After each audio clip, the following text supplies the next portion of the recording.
Hi everybody, I'm doing a video for a while.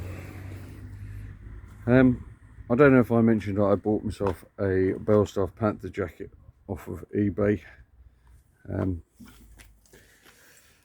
Now it was a really light tan colour, and I tried to change the colour a little bit with a bit of dubbing and some polish. And then I was looking on YouTube and the guy was going on about dyeing leather. I thought, oh yeah, maybe I might try that. And then I saw a video on a guy airbrushing dye onto leather. So what I've got is some of this Fire Bings dye. Now the chap starts with this really, I know it looks really orange, this really light colour. Starts with a light colour, and then he hits it with some light brown shade in to age it, and then he hits the edges with dark brown. So what I'm doing at the moment is I'm just putting down the base colour. It's going straight in the airbrush. Now I bought this airbrush years ago to do my models with, and I've never used it.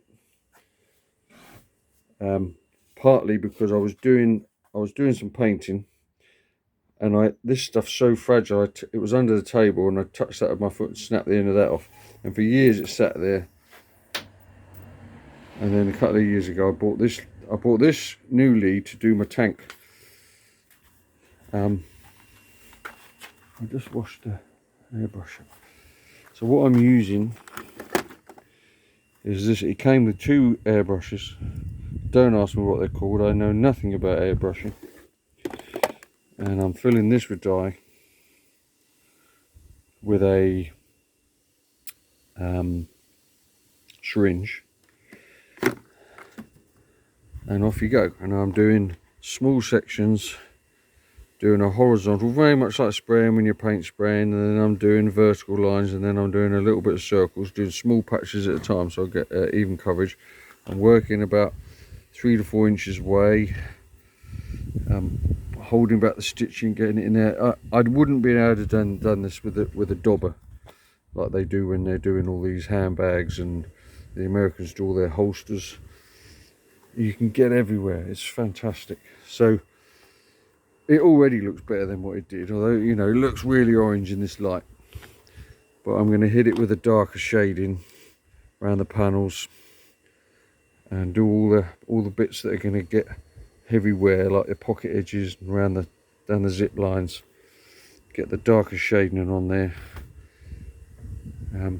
Now these jackets, I'm in the UK, they run out about 1,500 quid. They're mega expensive. Well, I got this for 300 quid. And if you can see the colour, the original colour was a really dark. It was all right, but it was just a little, didn't suit me really. So and the colours when you buy these jackets, some of the brown ones are a really dark diarrhea brown. I didn't like that. So you know me, I'm trying something, do it myself, see how we get on. So I've just done all the front. I'm letting the compressor cool down, because really those modelling compressors aren't made for doing, so you can see where I started there, for doing big jobs. This, you know, most people start on small things. I dive right in. I'm going for it. So this is part one of airbrushing my Belstaff Panther jacket. I just prove to you it's a real McCoy. Can't remember where the little label was. Ah.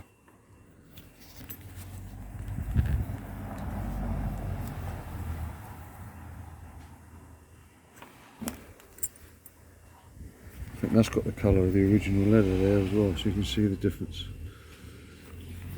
Anyway, so what I'll do is I'll do a bit more shading, and I'll talk you through the airbrush a little bit more. So, airbrush dyeing Belstaff leather jacket. Okay, cheers, go bye.